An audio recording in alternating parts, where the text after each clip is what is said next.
अरावली की पहाड़ियों के बीच स्थित एक प्राचीन महल की कहानी है। इस महल का नाम था चंद्र महल और यह अपने अद्वितीय वास्तुकला और अद्भुत कला के कारण प्रसिद्ध था। लेकिन सालों से यह भी मशहूर था अपनी भूतिया कहानियों के लिए।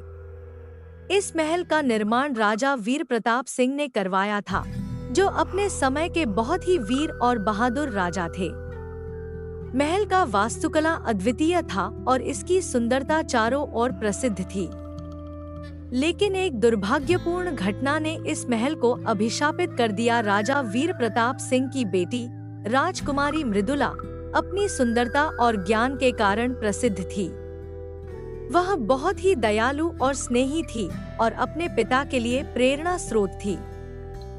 लेकिन एक दिन एक पड़ोसी राज्य के राजा, जो अधर्मी और ईर्ष्यालु था, ने चंद्रमहल पर आक्रमण करने की योजना बनाई। रात का समय था और महल में उत्सव का माहौल था।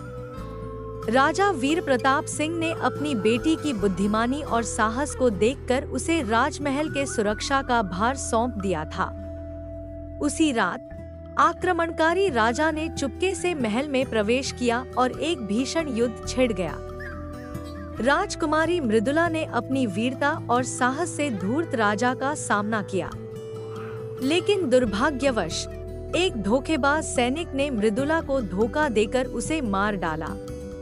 उसकी मौत के बाद कहा जाता है कि उसके आत्मा ने महल को कभी नहीं छोड़ा। उसकी आत्मा महल के हर कोने में महसूस की जाती थी।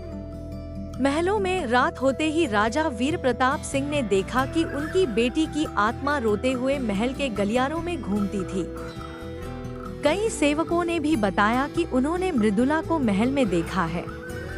लोगों की डर से महल धीरे धीरे खाली हो गया और वीरान हो गया। सालों बाद एक युवा पुरातत्वविद, जिसका नाम था अर्जुन, चंद्रमहल की कहानियों से बहुत प्रभावित हुआ। अर्जुन बहुत ही साहसी और जिज्ञासु था और उसने ठान लिया कि वह इस रहस्य को सुलझा कर रहेगा। अर्जुन ने महल का दौरा किया और वहां की हर कोने को बारीकी से देखा। उसे महल की सुंदरता और गरिमा से मोहित हो गया। लेकिन रात होते ही उसे अद्भुत और रहस्यमयी आवाजें सुनाई देने लगी। अर्जुन निडर था। उसने उन आवाजों का पीछा करना शुरू किया। रात के बीच अर्जुन ने राजकुमारी मृदुला की आत्मा को देखा। वह आत्मा ध्वस्त और पीड़ित दिखाई दी। अर्जुन ने उसके साथ बातचीत करने की कोशिश की और उसे निडरता से आश्वासन दिया कि वह उसकी मदद करेगा। मृदुला की आत्मा ने अर्जुन को बताया कि उसकी आत्मा तभी शांत होगी जब अधर्मी राजा और उसके सैनिकों को उनकी करनी का एहसास हो जाएगा। अर्जुन ने यह सबक लिया और उसने इतिहास के पन्नों को खंगाला। अर्जुन ने बहुत खोजबीन की और आखिरकार एक दिन उसने उस अधर्मी राजा के वंशजों के भयावह कर्मों का पर्दाफाश किया। वह सबूत लेकर चंद्रमहल लौटा और वहां एक बड़ा अनुष्ठान कर मृदुला की आत्मा को शांति दी। उस घटना के बाद चंद्रमहल की भयंकर कहानियां समाप्त हो गईं। लोगों ने फिर से महल में आना जाना शुरू किया और उसकी सुंदरता का आनंद लिया। अर्जुन की बहादुरी और असाधारण कथा ने उसे एक महानायक बना दिया।